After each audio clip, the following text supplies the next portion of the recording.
Amém, querido. Amém. Eu não sei se o áudio vai ficar legal, né? Graças a paz, é porque nós estamos aqui pelos dados móveis, choveu muito aqui em São Gonçalo, e quando chove aqui a internet, infelizmente, vai embora junto. E não foi diferente hoje, tá, queridos? Hoje, na verdade, eu ia estar repetindo um assunto que foi até o Deício pediu, né? Porque não foi gravado, sobre a CCB, a Congregação Cristã no Brasil. Mas como está muito recente, acho que foi 3 ou 4 semanas atrás, eu vou mudar o assunto, mais para frente nós vamos repetir a CCB, porque não foi gravado, tá? Por ficar registrado. Hoje eu quero falar, dar uma introdução sobre o Espiritismo. Assunto esse que nós ainda não tratamos ao longo dessa série de estudos sobre seitas e heresias. Até porque, queridos, o Espiritismo, em certo sentido, pode-se afirmar que ele é a religião mais antiga do mundo. Incrível que pareça, né? E pode-se dizer também que a primeira sessão espírita ela se realizou no Jardim do Éden, quando a serpente, incorporando aí o diabo, literalmente, enganou, né?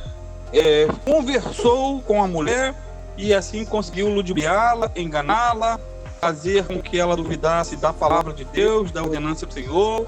E ali começou, historicamente, o Espiritismo. A Bíblia é o único livro que, entre todos, nos dá aí a história do Espiritismo. Não só com relação ao Éden, mas em uma série de textos da palavra de Deus. Por exemplo, o livro do Êxodo. Esse livro nos mostra que os antigos egípcios eles foram praticantes de fenômenos espíritas, quando aqueles magos, foram chamados por Faraó para repetir os mesmos milagres que Moisés estava fazendo, pelo poder de Deus. E olha que eles fizeram milagres, não fizeram todos, mas muitos milagres que Moisés fez, eles fizeram, repetiram.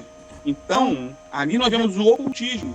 Quando Moisés ele apareceu diante desse monarca do Faraó, com a divina incumbência de tirar o povo de Israel do Egito, lá da escravidão, os magos, eles repetiram muitos dos milagres que Moisés estava fazendo pelo poder de Deus, por ordem do Senhor. Ele vê isso, por exemplo, em Êxodo, capítulo 7, versículo 10 a 12, Êxodo 8, versículo 18 e assim por diante. Mais tarde, já nas portas de Canaã, quando eles estavam entrando na Terra Prometida, Deus advertiu o povo de Israel contra os perigos do ocultismo, entre os quais se destacava, queridos, a mediunidade como prática abominável à vista do Senhor. O livro de Deuteronômio, capítulo 18, versículo 9 a 12, vou estar lendo aqui, 18, versículo 9 a 12, diz assim: quando entrarem na terra que o Senhor, seu Deus, lhes dá, não procurem imitar as coisas repugnantes que as nações de lá praticam. Não permitam que se ache alguém entre vocês que queime em sacrifício seu filho ou sua filha, que pratique adivinhação, ou dedique-se à magia, ou faça presságios, ou pratique feitiçaria, ou faça encantamentos, e seja médium ou espírita, ou que consulte os mortos. O Senhor tem repugnância por quem pratica essas coisas, e é por causa dessas abominações que o Senhor, o seu Deus, vai expulsar aquelas nações da presença de vocês. É um texto muito claro, fala sobre aí as raízes do Espiritismo. Mais tarde, você vai ver também outras situações, o castigo que foi imposto a esses que desobedeceram aos mandamentos, nesse particular em relação à magia, em relação ao encanto, é que eles seriam condenados à morte. Era a pena capital. É claro que hoje nós estamos em um contexto, pelo menos de Brasil, onde há uma liberdade religiosa, cada um pratica o que quiser, ninguém tem que ser morto por causa disso, muito pelo contrário, temos que respeitar, seja o espírita, seja o candomblessista, seja o testemunho de Jeová, seja lá qual for a religião. Cada um segue o caminho que quer. Não precisamos concordar com tudo, mas temos e devemos respeitar. Então, o Antigo Testamento, ele indica como amaldiçoados por Deus pessoas com ligações com espíritos familiares e feitiçarias. em outros textos da palavra de Deus que fala sobre isso. Se os irmãos estão lembrados, vocês que têm lido ou feito a leitura diária, o rei Saul, antes da sua apostasia, antes de se desviar de Deus, quando ele ainda estava sob a direção do Senhor, ele baniu de Israel os praticantes de espiritismo em todas as suas modalidades. Mas no auge da sua apostasia, ele buscou uma feiticeira, a médium de Endor. E ali foi o fracasso da sua vida. Ele queria ter contato com Samuel, que já havia morrido. Ele queria se comunicar com os mortos. E ele foi enganado por um demônio. Então, é complicada a situação, queridos. E temos que ter cuidado com isso. Há pessoas que no momento de muita fragilidade, saudade de um ente querido, ele apela para o espiritismo. Ele apela para um centro espírita, mesa branca e assim por diante, para ter uma comunicação com um parente que morreu. Só que a Bíblia diz claramente, em Hebreus 9:27, que aos homens está ordenado morrerem uma só vez. Depois disso vem juízo. Então, quando a pessoa morre, não tem contato com os vivos. Amém, queridos? Tenhamos cuidado. O profeta Isaías também se dirigiu aos antigos espíritas que vaticinavam para o povo de Israel que essa prática era inútil e era uma prática detestável aos olhos de Deus. Então, vários e vários profetas na Bíblia, eles condenaram o espiritismo. Igualmente, se nós aí já contextualizando na Bíblia a questão do espiritismo, a queda de Manassés, considerado aí o pior homem que existiu, um homem que fez de tudo para desagradar a Deus, um homem que se afundou no espiritismo, que deu ouvidos, a práticas ligadas ao espiritismo. Ele afundou-se em tudo quanto é tipo de sujeira espiritual. Claro, ele depois se converteu. Ele se arrependeu. Lá na Babilônia, quando ele estava em angústia, ele clamou ao Deus de Israel. Ele se lembrou do Deus de seus pais. E ele foi perdoado, restaurado. E eu creio, literalmente, que ele morreu salvo. Mas o antes dele foi deprimente. Agora, o histórico, o antigo e o moderno espiritismo também é muito interessante, queridos. Existe o antigo espiritismo, que começou nos Estados Unidos, agora, no caso, contextualizando, e há o espiritismo mais atual, que podemos dizer kardecista e assim por diante.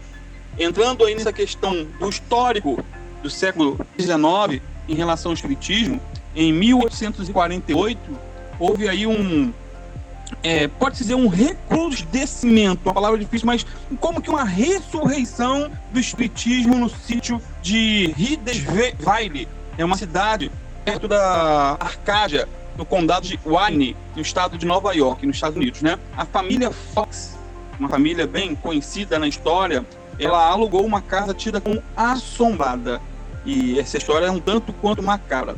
Aí, nessa casa, residia a família do Dr. John Fox, constituída aí pela senhora Margaret Fox, esposa do Dr. João, e as filhas Margarida, cujo apelido familiar era Maggie, e Catarina, que foi apelidada de Kate. O casal Fox tinha 2 filhos que moravam fora da casa paterna, David e Anna Lee, ou chamada de Lia, que era mais velha do que mais de 23 anos. Era um lugar muito pobre, queridos, de casas muito humildes, aspecto bem deplorável, geralmente construídas de madeira, onde eles moravam. Seus pais eram metodistas. Olha que incrível. Os pais dessas 2 irmãs que ficaram famosas, eles eram metodistas. E notava-se que naquela residência acontecia algo de anormal que obrigava os seus moradores a mudar-se constantemente dessa casa. Havia coisas sobrenaturais naquele local. E o último inquilino que antes daquela família Fox foi um homem chamado Miguel Wickman, que em 1847, tendo tido várias vezes ouvido baterem na porta, e quando ele ia ver quem estava batendo, não encontrava ninguém. Isso aconteceu tantas vezes que ele ficou intrigado. Batiam na porta, ele ia atender, não tinha ninguém. Batia na porta, ele ia atender, não tinha ninguém. E como essa cena se repetia aí constantemente, aborrecido, chateado e até temeroso, ele mudou-se de casa. E nessa referida casa passou a habitar a família que eu citei anteriormente, a família Fox, pai, mãe e as 2 filhas, todos metodistas. Kate tinha 12 anos e Maggie, ou a Margarida, tinha 15 anos. Nesse mesmo ano, queridos, a casa era novamente perturbada por estranhas manifestações. Ruídos inexplicáveis faziam-se aí ouvir com tal intensidade e assombro que a família não conseguia dormir à noite. Frequentemente, esses fenômenos pareciam vir do quarto onde dormiam as 2 irmãs. Mesmo quando o quarto estava fechado, percebia-se ali o movimento de objetos, móveis que se arrastavam, mesas e cadeiras que giravam e assim por diante. Chamados os vizinhos, eles foram testemunhas dos mesmos fenômenos. Todos os meios de vigilância foram colocados em ação para descobrir de onde procediam aquelas batidas, e tudo foi inútil. Não se descobriu ser humano que estava por trás disso. Não se pode negar, queridos, que algo muito estranho estava acontecendo naquela casa. A família, ela percebeu que a causa produtora daqueles fenômenos era uma causa inteligente, pois certa noite, quando Kate comentava com sua mãe tais coisas, procurou imitar com o estalar de dedos aqueles sons misteriosos e, para a surpresa delas, de súbito, os mesmos estalos se reproduziram e em número igual. Surpreendida e curiosa, a Kate repetiu os estalos e os mesmos se fizeram ouvir de novo. A senhora Fox, a mãe, pediu ao misterioso visitante que contasse até 10 e ouviram-se 10 pancadas. Olha que situação. Uma família metodista, crente, começa a dar ouvidos a circunstâncias sobrenaturais e, em vez de chamar um pastor, em vez de chamar irmãos para orar, para jejuar e repreender, começou a conversar com esses supostos ou reais seres inteligentes, mas diabólicos. E, continuando, a mãe perguntou qual era a idade de cada uma das suas filhas. Lembram? Uma tinha 12 e a outra tinha 15. E elas obtiveram resposta exata. Da primeira, teve 12 pancadas. Da segunda, 15 pancadas. E por meio de essas e outras perguntas, verificou-se tratasse de um espírito que respondia afirmativamente, dando 2 toques, e negativamente, dando 1 toque. Dessa maneira, foram informados que o tal espírito, descobriram, era a alma de Carlos Rian, um cidadão que havia sido assassinado naquela casa e que fora enterrado na despensa daquela casa. A notícia de que era possível falar com os mortos por intermédio de seu espírito logo se espalhou, e a casa da família Fox começou a ser frequentada exaustivamente por vizinhos, que ali passavam noites e mais noites a consultar o tal espírito. Qual espírito? Carlos Rian. Se vê, queridos, que situação. Esse histórico é real, tá? Eu estou contando a história da carochinha. Assim começou o espiritismo que nós conhecemos na atualidade, com 2 irmãs, com uma família, uma mãe e um pai que eram metodistas. Não por ser metodistas, mas, pelo que tudo indica, eram muito ignorantes acerca da palavra de Deus. Então, em vista do crescente progresso espírita, a família decidiu mudar-se de cidade, transferiu-se para Rochester e, após 4 meses nessa cidade, resolveram mudar-se para Nova York. Os investigadores dessas manifestações, eles notaram que o fenômeno só se produzia na presença da jovem Kate Fox, atribuindo-lhe um certo poder que depois vieram a chamar de mediunidade. Já viu esse termo, médium? Você é médium. Toda pessoa que frequenta um centro espírita, mesa branca, kardecista, a primeira coisa que falam para ela: você é médium, você precisa desenvolver. E a pessoa se acha o máximo, Eu sou médium, então eu sou especial, eu tenho que me desenvolver. E ali há vários ritos e a pessoa vai cada vez se afundando mais e mais. Continuando, certa noite, sentada em torno de uma mesa, estava a senhora Fox, a mãe, metodista, conversando com outras 2 pessoas, quando de súbito a mesa se agita e se eleva no ar. Imagine a cena macabra. Está conversando com as pessoas e a mesa sozinha flutua, levita. E uma das pessoas presentes deu uma ordem à mesa e a movimentação cessou. Lia, né, uma das filhas, logo atribuiu aí aos espíritos a locomoção espontânea da mesa. Lia, que era a irmã mais velha, de 15 anos, com suas irmãs, ela teve a ideia de invocar outros espíritos. E assim, muitos dos que assistiam naquelas sessões espíritas foram levadas pela curiosidade ou pelo desejo de também se tornarem célebres e repetir por conta própria as experiências e as invocações dos espíritos, de tal modo que pela América do Norte as sessões espíritas se foram multiplicando rapidamente de forma assustadora. Todo mundo queria poder para se comunicar com espíritos, queriam poder para adivinhar a vida dos outros, queriam poder para ter conversa com falecidos. E isso virou uma febre. E essas meninas, elas se tornaram médiums muito famosas e durante 30 anos produziram fenômenos que se tornaram conhecidos em várias partes do mundo. Porém, no dia 21 de outubro de 1888, a senhora Margaret Fox Kane realizou pela primeira vez seu intento de, com os próprios lábios, denunciar publicamente o espiritismo e a sua série de truques. Quer dizer, eles denunciaram como truques muitas das coisas que foram feitas, né? Os chamados estalos, era tudo forjado, segundo a senhora Kate. Mas eu não duvido, queridos, que isso tenha acontecido também, manifestações sobrenaturais de espíritos malignos. Eu já ouvi, né? Eu na minha casa, eu já tive experiências quando eu morava na Trindade. Experiências sobrenaturais, demoníacas, da minha mãe ficar endemoniada, né, e tantas circunstâncias, eu ter pesadelos diabólicos, tudo por causa de feitiçaria, eu ouvir toda noite que eu dormia. Para mim, o maior tormento na vida, na juventude, adolescência, era dormir, porque todas as noites eu sonhava com cavalarias vindo me buscar para me levar para o inferno e coisas do tipo. Então, minha família foi muito envolvida com essas coisas sobrenaturais, né, mas tudo na ignorância, não se aprofundaram, não nos aprofundamos nisso, mas tivemos experiências danosas. Continuando aqui, queridos, eu já estou daqui a pouco concluindo, porque vai ter aí muitas aulas sobre o assunto. No dia, repetindo, 23 de outubro de 1888, a senhora Fox realizou o seu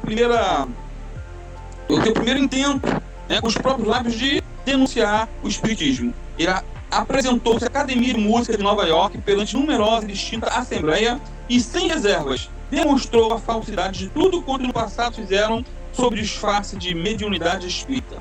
A senhora Meg, ou Margarida, manteve-se em pé sobre o palco, tremendo e possuída de intensos sentimentos. Ela fez uma aberta, extremamente solene abjuração do espiritismo. Negou tudo aquilo que havia ensinado e praticado, enquanto a senhora Catherine Fox Jackson assistia de um camarote vizinho, dando por sua presença inteiro assentimento a tudo que a irmã dizia. Isso é tudo documentado. Um livro muito famoso é o livro Espiritismo no Brasil, na página 444. Então, dessa maneira, o espiritismo assumia a sua feição definitivamente. Ou seja, uma série de embustes e, ao mesmo tempo, de coisas sobrenaturais. Como eu já disse, não é porque elas denunciaram como farsa, como fingimento, tudo aquilo, que nós vamos negar que realmente haja coisas sobrenaturais pelo poder de Satanás, assim como aconteceu na Bíblia, no Antigo Testamento, assim como aconteceu também no Novo Testamento. O apóstolo Paulo teve experiências com isso, né? Aquela jovem adivinha, ela dava muito lucro aos seus senhores, ela adivinhava a vida dos outros, ela contava detalhes da vida dos outros. Então não é de surpreender quando nós vemos pessoas falando detalhes da vida do outro. O sobrenatural, né? Isso não quer dizer que seja sempre o poder de Deus. Pode ser um espírito demoníaco por trás daquela pessoa, mesmo que seja um pastor, mesmo que seja um evangelista, mesmo que seja um diácono e assim por diante. Então, só o Espírito Santo para nos mostrar a realidade dos fatos. Continuando aqui, momento ao espiritismo moderno. Isso foi feito. O Congresso Internacional do Espiritismo, reunido em Paris no ano de 1925, aprovou unanimemente a proposta de erigir um monumento comemorativo em Heidersweiler, naquela famosa casa, naquela cidade, naquela casa onde tudo começou, para comemorar as primeiras manifestações espíritas que tiveram lugar a 31 de março de 1848. Interessante que em 1859 11 anos mais tarde, houve um grande avivamento nos Estados Unidos. Mas ao mesmo tempo que houve um grande avivamento, houve também um empobrecimento no sentido da religião, né? Comunicação com espíritos malignos em forma de pessoas, como se fossem entes queridos, pessoas do passado. E esse momento recebeu a seguinte inscrição, que está documentado: erigido a 4 de dezembro de 1927, pelos espíritas de todo o mundo, em comemoração das revelações do espiritismo moderno em Huddersville, Nova York, a 31 de março de 1848, em homenagem à mediunidade, base de todas as demonstrações sobre que se apoia o espiritismo. A morte não existe, diz esse documento. Não há mortos. Ou seja, o que eles querem dizer, a morte não existe, não há morte, é porque para eles a pessoa quando morre continua consciente aqui nesse mundo em forma de espírito e fica aí trazendo notícias, fica trazendo, falando como está, como tem sido a vida, mesmo depois morto e assim por diante. Então isso é um engano demoníaco, né? Não há possibilidade de comunicação de pessoas que morreram com os vivos. Isso é impossível segundo a Bíblia. E toda manifestação que há sobrenatural é uma manifestação demoníaca. Nunca tenham dúvidas acerca disso. Se você repreender, né, uma suposta aparição, uma comunicação, um espírito aparecer para você, você repreender em nome de Jesus, ele vai sumir na hora. Tá bom? Semana que vem, queridos, se assim o Senhor nos permitir, nós vamos estar falando um pouquinho mais sobre o espiritismo e seu desenvolvimento em outras partes. Falamos no início dele nos Estados Unidos, agora, na semana que vem, estaremos falando sobre ele na Europa e depois na França. Porque assim como os avivamentos, eles pipocavam em determinado lugar e depois iam se espalhando por outras partes, isso é fato na história, assim também aconteceu com relação ao espiritismo. Começou nos Estados Unidos, daqui a pouco foi para a Europa e, consequentemente, a França chegou a estar dentro da Europa. Tá bom, queridos? Se Deus quiser, semana que vem, no mesmo horário, você é o nosso convidado a estar participando de mais uma EBT para a glória do Senhor. Que Deus abençoe cada um dos irmãos e oremos. Santo Deus, em nome do teu Filho Jesus,